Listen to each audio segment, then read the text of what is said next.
Okay, y'all know what time of the year it is. It's Summerween. So let's do some summer horror. Part 2 of Lights Out from Fear Street by R.L. Stine.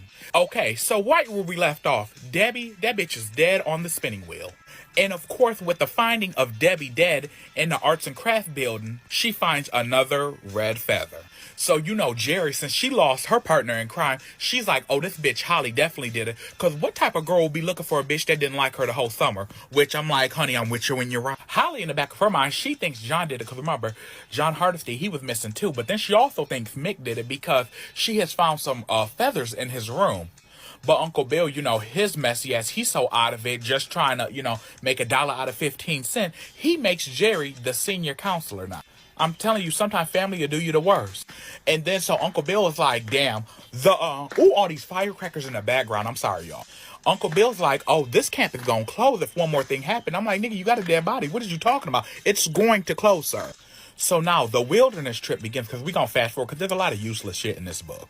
So they doing the wilderness trip, right? It turns out John Hardesty, he is not one of the suspects because he had nothing to do with Deborah's going missing. You know what happened? He's been messing around with one of the minors in the camp, one of the 15-year-olds.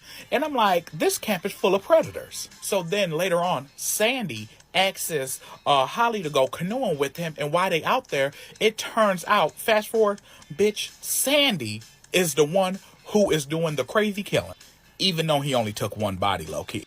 And Sandy is going after these hoes because, remember in part 1, if you're paying attention, if you didn't see part 1, go click on it. In the beginning, I told you guys how in the 3rd year, somebody was killed, a boy was killed in a boating accident.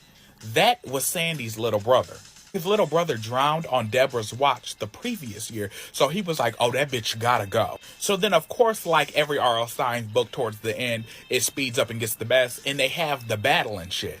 Sandy hits that bitch across the head with a paddle.